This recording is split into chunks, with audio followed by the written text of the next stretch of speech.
Hi hello welcome back to my channel Maya Jagattu. ಇನ್ನೂ ಯಾರು ನಮ್ಮ ಚಾನಲ್ನ ಸಬ್ಸ್ಕ್ರೈಬ್ ಮಾಡಿಲ್ಲ, ಈಗಲೇ ಹೋಗಿ ಸಬ್ಸ್ಕ್ರೈಬ್ ಮಾಡ್ಕೊಂಡು ಬನ್ನಿ, ಓಕೆನಾ? ಕತೆನ ಶುರು ಮಾಡೋಣ. ಹಿಟ್ಲರ್ ಕಲ್ಯಾಣ ಭಾಗ 14. ಅಕ್ಷತಾನ ಸೋಫಾದ ಮೇಲೆ ಕೂರಿಸಿ ಅಡುಗೆ ಮನೆಗೆ ಹೋಗಿ ಐಸ್ ಕ್ಯೂಬ್ಗಳನ್ನು ಒಂದು ಬಟ್ಟೆಯಲ್ಲಿ ತಂದು ಅವಳ ಕೆನ್ನೆಗೆ ಒತ್ತಿದ ಸೌರಭ್. ನೋಡು, ಇದೇ ರೀತಿ ಮಾಡ್ತಾಯಿರು ಎಂದು ಹೇಳಿ ಮನಸ್ಸಿಗೆ ಸ್ವಲ್ಪ ನೋವಾದ ಕಾರಣ ಅವನು ಹೊರಗಡೆ ಹೋದ. ಸೌರಭ್ ಹೋದ ನಂತರ ಅವನು ತನ್ನ ಕೈಲಿಟ್ಟು ಹೋದ ಐಸ್ ಪ್ಯಾಕನ್ನು ನೋಡ್ತಾ ಇವನನ್ನು ಹೇಗೆ ಅರ್ಥ ಮಾಡ್ಕೊಳ್ಳೋದು ಎಂದು ಅಕ್ಷತಾಗೆ ತಿಳಿಲಿಲ್ಲ. ಉರಿಯುತ್ತಾ ಇದ್ದ ಕೆನ್ನೆಗೆ ಐಸ್ ಪ್ಯಾಕ್ ಇಟ್ಟಾಗ ತಂಪಾದ ಅನುಭವ ಆಗ್ತಾಯಿತ್ತು. ಹಾಗೆಯೇ ಐಸ್ನ ಒತ್ತಿಕೊಳ್ತಾ ಅವಳು ಆಲೋಚನೆಯಲ್ಲಿ ಮುಳುಗೋದ್ಲು. ಸೌರಭ್ ಹೋಗಿ 15 ನಿಮಿಷಗಳ ನಂತರ ಒಂದು ಕಾರ್ ಸೌರಭ್ ಮನೆಯ ಮುಂದೆ ಬಂದು ನಿಂತಿತು. ಸೌರಭ್ ಕೊಟ್ಟಿದ್ದ ಕಟ್ಟುನಿಟ್ಟಿನ ಎಚ್ಚರಿಕೆಯಿಂದಾಗಿ ವಾಚ್ಮ್ಯಾನ್ ಆ ಕಾರನ್ನು ಒಳಗಡೆ ಬಿಡದೆ ಗೇಟ್ ಬಳಿನೇ ನಿಲ್ಲಿಸ್ದ. ಕಾರ್ನಿಂದ ಇಳಿದ ಮಧ್ಯವಯಸ್ಕ ಮಹಿಳೆಯೊಬ್ಬಳು ವಾಚ್ಮ್ಯಾನ್ ಬಳಿ ಬಂದು, ನಾನು ಅಕ್ಷತಾ ಮೇಡಮ್ ಅವರನ್ನು ಪರೀಕ್ಷಿಸಲು ಬಂದ ಡಾಕ್ಟರ್ ಎಂದು ಹೇಳ್ತಾ ಇದ್ದಂತೆಯೇ ಸೌರಭ್ ವಾಚ್ಮ್ಯಾನ್ಗೆ ಫೋನ್ ಮಾಡ್ದ. ಮೇಡಮ್ರನ್ನ ಪರೀಕ್ಷಿಸಲು ಡಾಕ್ಟರ್ ಬರ್ತಾ ಇದ್ದಾರೆ, ಅವರನ್ನು ಒಳಗಡೆ ಕಳುಹಿಸ್ಕೊಡು. ನೀನು ಮನೆ ಒಳಗಡೆ ಹೋಗಿ ಆ ಡಾಕ್ಟರ್ನನ್ನು ನಾನೇ ಕಳಿಸಿದ್ದು ಅಂತ ಮೇಡಮ್ಗೂ ಕೂಡ ಹೇಳು ಎಂದು ಸೌರಭ್ ಹೇಳಿದ. ಹಾಗೆಯೇ ಆಗಲಿ ಸಾಹೇಬ್ರೆ, ಡಾಕ್ಟ್ರಮ್ಮ ಆಗಲೇ ಬಂದಿದ್ದಾರೆ, ಈಗಲೇ ಅವರನ್ನು ಮೇಡಮ್ ಬಳಿ ಕರ್ಕೊಂಡು ಹೋಗ್ತೇನೆ ಎಂದು ವಾಚ್ಮ್ಯಾನ್ ಹೇಳಿದ. ಆಮೇಲೆ ಮೇಡಮ್ಗೆ ಔಷಧಿ ಬೇಕಿದ್ರೆ ಡ್ರೈವರ್ನನ್ನು ಕಳುಹಿಸಿ ತರಿಸ್ಕೊಡು ಎಂದು ಹೇಳಿ ಸೌರಭ್ ಕಾಲನ್ನ ಕಟ್ ಮಾಡಿದ. ವಾಚ್ಮ್ಯಾನ್ ಮುಂದಿದ್ದ ಡಾಕ್ಟರ್ ತನ್ನನ್ನು ಯಾರು ಕಳಿಸಿದ್ದು ಅಂತ ಹೇಳುವ ಮೊದಲೇ ಆ ವಾಚ್ಮ್ಯಾನ್, ಸೌರಭ್ ಸಾಹೇಬರು ಎಲ್ಲ ಹೇಳಿದ್ದಾರೆ, ಬನ್ನಿ ಅಮ್ಮ ನೀವು ಒಳಗಡೆ ಎಂದು ಅವರನ್ನು ಒಳಗಡೆ ಕರ್ಕೊಂಡು ಹೋದರು ಶ್ರೀಪತಿಯವರು. ಅಬ್ಬಾ, ಹುಡುಕಲು ಹೋದ ಬಳ್ಳಿ ಕಾಲ್ಗೆ ತಗಲುವುದು ಅಂದರೆ ಇದೇ ಇರಬೇಕು. ನಾನು ಸೌರಭ್ಗೆ ಸಿಕ್ಕಿ ಹಾಕ್ಕೊಳ್ದೇನೆ ಸುಲಭವಾಗಿ ಪಾರಾಗುವಂತೆ ಮಾಡಿದೆ, ಥ್ಯಾಂಕ್ ಗಾಡ್ ಎಂದು ಮನಸ್ಸಿನಲ್ಲೇ ನಿರಾಳವಾಗಿ ನಗುತ್ತಾ ಆ ಡಾಕ್ಟರ್ ಅವನ ಹಿಂದೆನೇ ನಡೆದ್ಲು. ಇನ್ನೂ ಆಲೋಚನೆಯಲ್ಲಿದ್ದ ಅಕ್ಷತಾ ಕೆನ್ನೆಗೆ ಐಸ್ ಪ್ಯಾಕ್ ಇಟ್ಕೊಂಡಿದ್ಲು. ಆಗಲೇ ಅಕ್ಷತಾ ಮೇಡಮ್ ಎಂದು ಕರೆಯುತ್ತಾ ಆ ಡಾಕ್ಟರ್ ಬಾಗಿಲ ಬಳಿ ಬಂದಳು. ಸೋಫಾದಲ್ಲಿ ಕುಳಿತು ಐಸ್ ಪ್ಯಾಕ್ ಇಟ್ಕೊಳ್ತಾ ಇದ್ದ ಅಕ್ಷತಾ ಅವಳ ಕಡೆ ನೋಡಿ, ನೀವು ಯಾರು ಎಂದಳು. ಸರ್, ಅವರೇ ಕಳಿಸಿದ್ದಾರಂತೆ ಮೇಡಮ್, ನೀವು ತೋರಿಸ್ಕೊಳ್ಳಿ, ನಾನು ನಮ್ಮ ಮನೆಯವಳನ್ನು ನಿಮ್ಮ ಹತ್ರ ಕಳಿಸ್ಕೊಡ್ತೇನೆ ಅಂತ ಹೇಳಿ ವಾಚ್ಮ್ಯಾನ್ ಹೊರಟು ಹೋದ. ನಾನು ಡಾಕ್ಟರ್ ಮೇಡಮ್, ನನ್ನನ್ನು ರಾಧಾ ಮೇಡಮ್ ಕಳಿಸಿದ್ದಾರೆ ಎಂದು ನಗುತ್ತಾ ಆ ಡಾಕ್ಟರ್ ಒಳಗಡೆ ಬಂದಳು. ಅದೇನಿದು, ವಾಚ್ಮ್ಯಾನ್ ಅಣ್ಣ ಸರ್ ಕಳಿಸಿದ್ದು ಅಂದರು, ಇವರೇನೋ ರಾಧಾ ಮೇಡಮ್ ಕಳಿಸಿದ್ದು ಅಂತಿದ್ದಾರೆ ಎಂದು ಅಕ್ಷತಾಗೆ ಅನುಮಾನ ಬಂತು. ಮೇಡಮ್ ನಿಮ್ಮನ್ನು ಇಲ್ಲಿಗೆ ಬರ ಹೇಳಿದ್ದು ಎಂದು ಅನುಮಾನದಿಂದ ಕೇಳಿದ್ಲು. ಒಂದು ವೇಳೆ ಆ ರಾಧಾ ಕಳಿಸಿದ ಡಾಕ್ಟರ್ ಆಗಿದ್ದರೆ ಸೌರಭ್ ಕೋಪ ಇನ್ನಷ್ಟು ಹೆಚ್ಚಾಗುತ್ತೆ ಎಂಬ ಭಯ ಅಕ್ಷತಾಲಿ ಇತ್ತು. ಅದು ಬೇರೆ ಯಾರು ಮೇಡಮ್, ಸೌರಭ್ ಸರ್ ಅವರೇ ನನ್ನನ್ನು ಕಳಿಸಿದ್ದು ಅಂತ ಹೇಳಿದ್ದು ಡಾಕ್ಟರ್ ತಡವರಿಸ್ತಾನೆ. ಅಕ್ಷತಾ ಮನಸ್ಸಿನಲ್ಲಿ, ಅವರು ನನಗೋಸ್ಕರ ಡಾಕ್ಟರ್ನ ಕಳಿಸಿದ್ದಾರಾ? ಈ ಸೌರಭ್ ಅವರನ್ನು ಹೇಗೆ ಅರ್ಥ ಮಾಡ್ಕೊಳ್ಬೇಕೋ ತಿಳಿತಾನೇ ಇಲ್ಲ. ಕ್ಷಣದಲ್ಲಿ ಪ್ರೀತಿ ತೋರಿಸ್ತಾರೆ, ಮರುಕ್ಷಣನೇ ಕೋಪಗೊಳ್ತಾರೆ, ಹತ್ತಿರ ಬರ್ತಾರೆ, ಹತ್ತಿರ ಆಗೋಷ್ಟರಲ್ಲಿ ದೂರ ತಳ್ಳಿಬಿಡ್ತಾರೆ.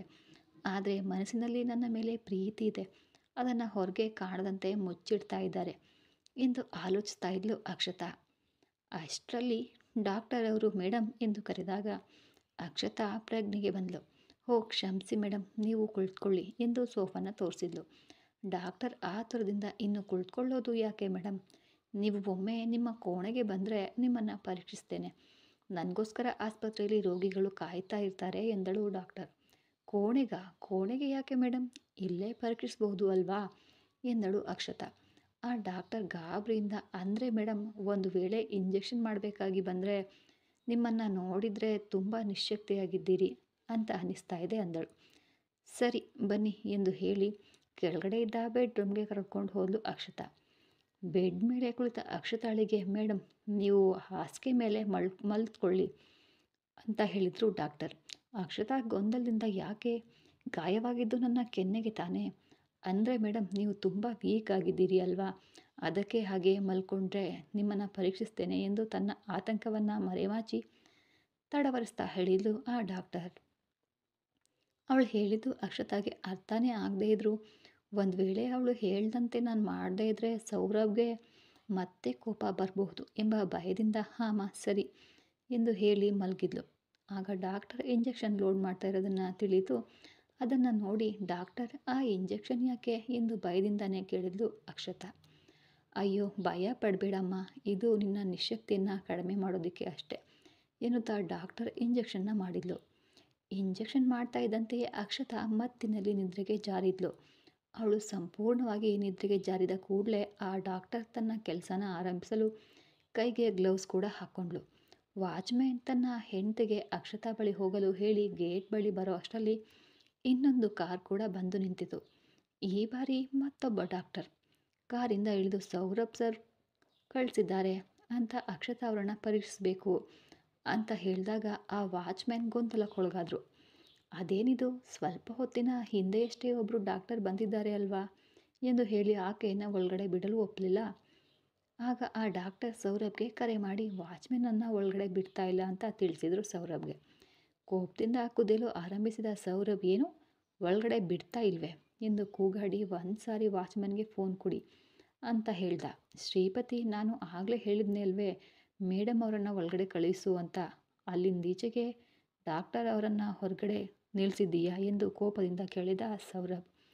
ಸರ್, ನೀವು ಫೋನ್ ಮಾಡಿದಾಗಲೇ ಒಬ್ಬರು ಡಾಕ್ಟರ್ ಬಂದರು, ಅವರನ್ನು ನಾನೇ ಒಳಗಡೆ ಕರ್ಕೊಂಡು ಹೋಗಿ ಮೇಡಮ್ಗೆ ಹೇಳಿ ಬಂದೆ.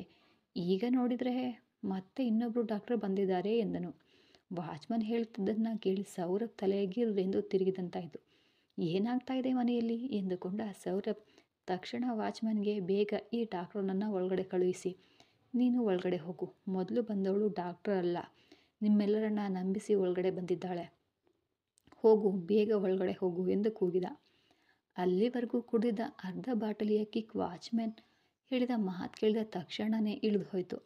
ತನ್ನ ಸುತ್ತ ಏನೋ ನಡೀತಾ ಇದೆ, ಏನಾಗ್ತಾ ಇದೆ ಎಂಬ ಆಲೋಚನೆಯಲ್ಲಿ ಉಳಿದ ಬಾಟಲಿಯನ್ನು ಪೂರ್ತಿಯಾಗಿ ಏರಿಸಿಬಿಟ್ಟನು ಸೌರಭ್.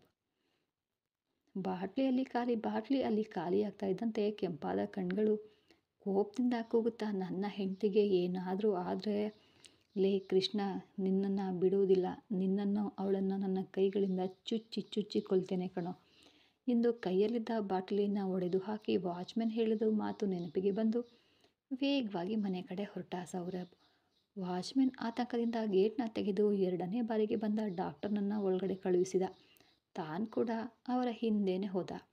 ಡಾಕ್ಟರ್ ಒಳಗೆ ಹೋಗೋ ಅಷ್ಟರಲ್ಲಿ ಆಗಲೇ ಅಕ್ಷತಾ ಕೋಣೆಯಲ್ಲಿ ಕೈಗೆ ಹಾಕ್ಕೊಂಡಿದ್ದ ಗ್ಲೌಸ್ಗಳನ್ನು ತೆಗೆಯುತ್ತಾ ಮೊದಲನೇ ಡಾಕ್ಟರ್ ಇದ್ಲು. ಎರಡನೇ ಬಾರಿ ಬಂದ ಡಾಕ್ಟರ್ ಅವಳನ್ನು ನೋಡಿ ನೀವು ಅಂತ ಕೇಳಿದರು. ಮೊದಲೇ ಬಂದ ಡಾಕ್ಟರ್ ತಡವರಿಸುತ್ತಾ ನಾನು ಡಾಕ್ಟರ್ ಎಂದು ಹೇಳಿದರು. ನೀವು ಅಕ್ಷತಾ ಮೇಡಮ್ಗೆ ಏನು ಮಾಡಿದ್ದೀರಿ, ಯಾಕೆ ಅವರು ಹಾಗೆ ನಿದ್ರಿಸ್ತಾ ಇದ್ದಾರೆ ಎಂದು ಕೇಳಿದರು ಎರಡನೇ ಹೆಸರು ಬಂದ ಡಾಕ್ಟರ್. ಮೊದಲೇ ಬಂದ ಡಾಕ್ಟರ್, ಅದು ಮೇಡಮ್, ಅಂದರೆ ಅಕ್ಷತಾ ಮೇಡಮ್ ತುಂಬಾ ವೀಕ್ ಆಗಿದ್ದರು, ಜೊತೆಗೆ ಕೆನ್ನೆ ನೋವು ಹೆಚ್ಚಾಗಿದೆ ಅಂತ ಹೇಳಿದ್ದಕ್ಕೆ ನೋವು ನಿವಾರಕ ಇಂಜೆಕ್ಷನ್ ಮಾಡಿದೆ ಅಷ್ಟೆ, ಅದಕ್ಕೆ ಅವರು ನಿದ್ರಿಸ್ತಾ ಇದ್ದಾರೆ ಎಂದು ಹೇಳಿ ಹೋಗಲು ಪ್ರಯತ್ನಿಸ್ತಾ ಇದ್ಲು ಮೊದಲು ಬಂದ ಡಾಕ್ಟರ್. ಅಂದರೆ ರಾಧಾ ಅವರು ಕಳಿಸಿದ ಡಾಕ್ಟರ್. ನಿಲ್ಲಿ ಡಾಕ್ಟರ್ ಎಂದು ಆಕೆಯನ್ನು ತಡೆದು, ನಿಮ್ಮನ್ನು ಯಾರು ಕಳಿಸಿದ್ದು ಎಂದು ಕೇಳಿದರು. ಆಕೆ ಭಯದಿಂದಲೇ ಸೌರಭ್ ಸರ್ ಕಳಿಸಿದ್ದಾರೆ ಎಂದು ಆತಂಕದಿಂದ ಹೇಳಿ, ಪ್ಲೀಸ್ ಮೇಡಮ್, ನಾನು ಈಗ ಹೋಗಬೇಕು, ಆಸ್ಪತ್ರೆಯಲ್ಲಿ ರೋಗಿಗಳು ನನಗಾಗಿ ಕಾಯ್ತಾ ಇರ್ತಾರೆ ಎಂದು ಹೇಳಿ ಅಲ್ಲಿಂದ ಜಾರಿಕೊಂಡಳು. ನಿಜವಾಗಿಯೂ ಸೌರಭ್ ಮನೆಯಿಂದ ಅಷ್ಟು ಸುಲಭವಾಗಿ ಅವಳು ಜಾರ್ಕೊಳ್ಳಲು ಸಾಧ್ಯನಾ, ಅಥವಾ ಅವಳು ಜಾರ್ಕೊಂಡೆ ಅಂತ ಅನ್ಕೋತಾ ಇದ್ದಾಳ? ಈ ಕತೆ ಮುಂದುವರಿಯುವುದು. ನಿಜವಾಗ್ಲೂ ಆ ಡಾಕ್ಟರ್ ಹಿಟ್ಲರ್ ಕೈಯಿಂದ ತಪ್ಪಿಸ್ಕೊಳ್ತಾಳಾ? ನಿಮ್ಮ ಅನಿಸಿಕೆಗಳನ್ನು ಕಮೆಂಟ್ ಮೂಲಕ ತಿಳಿಸಿ. ಅವಳು ಯಾಕೆ ಬಂದಳು ಏನು ಅಂತ ಮುಂದಿನ ಎಪಿಸೋಡಲ್ಲಿ ತಿಳ್ಕೊಳ್ಳಿ. ಕತೆನ ಜಾಸ್ತಿ ಹಾಕೋಕ್ಕಾಗ್ತಾ ಇಲ್ಲ, ತುಂಬ ಕೆಲಸದ ಒತ್ತಡದಿಂದ. ಇನ್ನೊಂದು 4-5 ದಿನಗಳಲ್ಲಿ ಕತೆಗಳು ಹೆಚ್ಚಾಗಿ ಅಥವಾ 1-2 ಎಪಿಸೋಡ್ಗಳು ದಿನ ಬರುತ್ತೆ. ದಯವಿಟ್ಟು ಅಲ್ಲಿವರೆಗೂ ಇಷ್ಟಕ್ಕೆ ಅಡ್ಜಸ್ಟ್ ಮಾಡ್ಕೊಳ್ಳಿ. ಕತೆ ನೋಡಿದ್ದಕ್ಕೆ ಎಲ್ರಿಗೂ ಧನ್ಯವಾದಗಳು.